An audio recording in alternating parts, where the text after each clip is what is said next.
The Women's Strike for Equality in 1970 was a controversial conflict that celebrated women's rights, especially the right to vote. This influential strike allowed Title IX to be passed in 1972 and has impacted women's rights by spreading awareness and encouraging women to stand up for their rights. The fight for women's rights and equality has been a long and hard journey. One of the most influential fights for women's rights took place on August 26, 1970, in New York. The Women's Equality March was celebrating the 50th anniversary of the 19th Amendment, which made it possible for women to vote.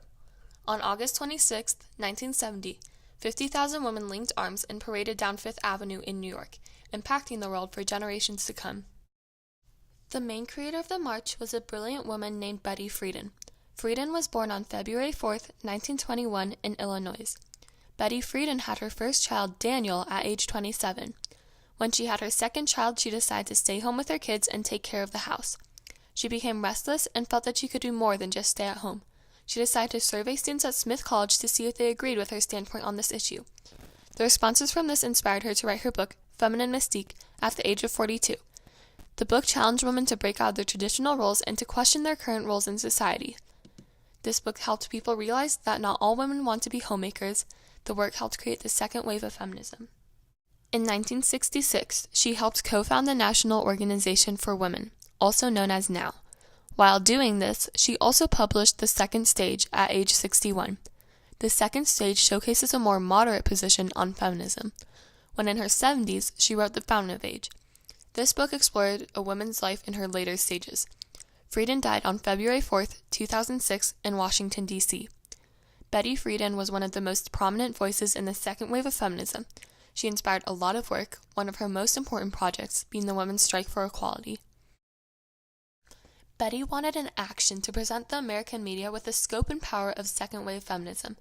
Betty's original idea for the day of the march was to stop national work so that women would stop cleaning and cooking, therefore bringing attention to the unequal distribution of domestic labor. On March 1970, Friedan called for a day to draw attention to unequal pay between men and women. She headed the National Women's Strike Coalition to organize the march and used the slogan, "Don't iron while the strike is hot," as well as other slogans. When she proposed this idea to the NOW, no one thought it would be possible and thought it would be a failure. The National Organization for Women sponsored the march. Friedan decided to mark August 26, 1970, the 50th anniversary of the ratification for women's right to vote. The organizers of the march events made three particular goals that reflected the overall spirit of second-wave feminism: free abortion on demand, equal opportunity in employment and education, and the establishment of 24/7 child care centers. Friedan planned the march to be at 5 p.m. so it was more inclusive of workers. Time saw that just days before the protests, the new feminist movement appeared when virtually all of the nation's systems, industry, unions, the professions, the military, the universities, even the organizations of the New Left were quintessentially masculine establishments. The idea of women's liberation was very controversial and the movement had just begun. Today is the beginning of a new movement. Today is the end of millenniums of oppression. Thousands of women from across the country turned out for the first big demonstration of the women's liberation movement. With linked arms, 50,000 feminists paraded through New York City, Fifth Avenue. There is uncertainty in how many women really went on strike. A prominent feminist leader recollected that the solidarity was completely exhilarating. The strike took place at the end of a working day in order to increase turnout. It began at 5 p.m. to be more inclusive of workers. During rush hour, they blocked the major thoroughfare. Women originally only had one lane of Fifth Avenue, but overflowed the barricades almost immediately and caused a traffic jam that blocked cross streets. Men marched with the women, and a group of men carried a banner reading, "Men for Women's Rights." Some aggression and hostility was seen from mostly male spectators. One wore a bra, and some shouted "braless traitors" at the women. Marchers included suffragettes, who helped in the passing of Amendment 19, and leaders of the new movement. Other groups included people calling for free abortion on demand, women's liberation supporters of the Socialist Workers' Party candidates, the Emma Goldman Brigade, NOW, New York feminists, and lesbian groups. Marching on the nation's capital were 1,000 women holding a banner saying, "We demand equality." People held signs that said, "Don't iron while the strike is hot," and "Don't cook dinner, starve a rat today." The march got larger as it moved, and marchers called out, "Come join us, sisters," to women on the sidewalk. Democratic congressional candidate Bella Abzug spoke. A black speaker from the Third Women's Alliance had skepticism and said that the revolution and not reform is the answer. Throughout the day in New York, many activities were held to enhance the march. Time magazine described it as the first big demonstration of the women's liberation movement. The event was easily the largest women's rights rally since the suffrage protests, as described by Time. The march was given local, state, national, and official recognition, endorsing the significance of the march. To have a job, to have respect, to not be viewed as a piece of meat, equal rights to set forth our own humanity, equal rights to get into graduate programs. The day of the march exceeded past New York City when thousands of feminists all over the country planned sister demonstrations. 90 cities and 42 states had smaller protests.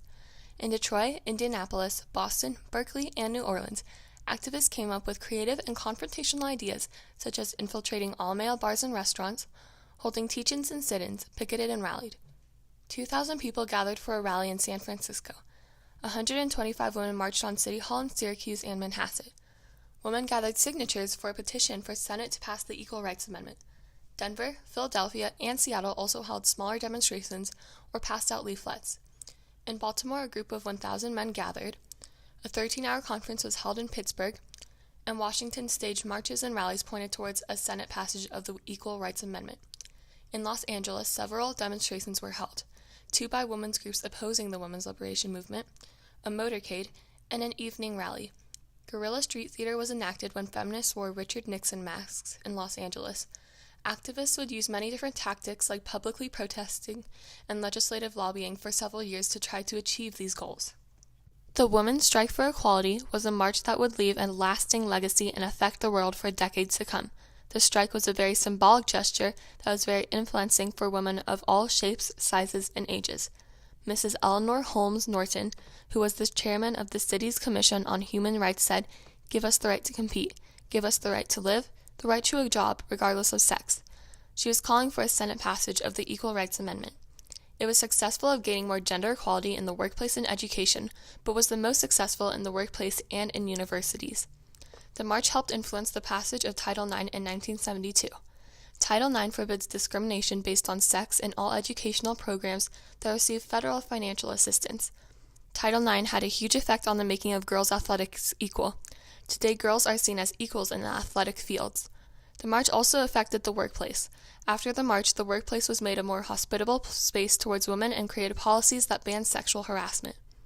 This new equality in the workplace caused women to also seek equality in their home and marriages. If they did not find this equality, they left. The social transition of the roles and rights of women caused confusion, conflict, reflection, and action. A large increase in divorce also followed. Feminists who supported the march encouraged divorce for women who were not receiving equality in the home life. They helped to liberalize divorce laws to provide options for women who were unhappy or abused. The feminist movement helped women to feel more empowered and allowed them to feel more comfortable breaking norms that would have been taboo. Discussing abortion and smoking in public were seen as expressions of women's growing freedom. The feminist movement led to greater discussion about gender roles, reproduction, and marriage. Because of the feminist movement's growth over the years, women's participation in college and professions has steadily increased. It is said that the march made the women's movement a household word. Although the feminist movement has grown greatly over the past decades, deeply in part of the Women's March, women are still fighting for more rights, such as closing the gender wage gap. The Women's March of 1970 helped create the groundwork for modern-day marches. A march on January 21, 2017, was a huge march that took place across the country. On President Trump's first full day of being president, more than 2 million people across the world, with over 32 countries participating, gathered in protest. Flooding the nation's capital, Washington, D.C., were hundreds of thousands of people. The people who took place in the march were fighting for legislation and policies that would increase human rights for all. For example, they were marching for LGBTQ+ rights, freedom of religion, reproductive rights, racial equality, and gender equality. This march was an echo of the first big march for women's rights and has impacted the world to fight for women's rights in such a way that large demonstrations still occur today. The Women's March of 1970 was significant to the women and people who took place in it, and also to those who strive to continue to fight for women's rights.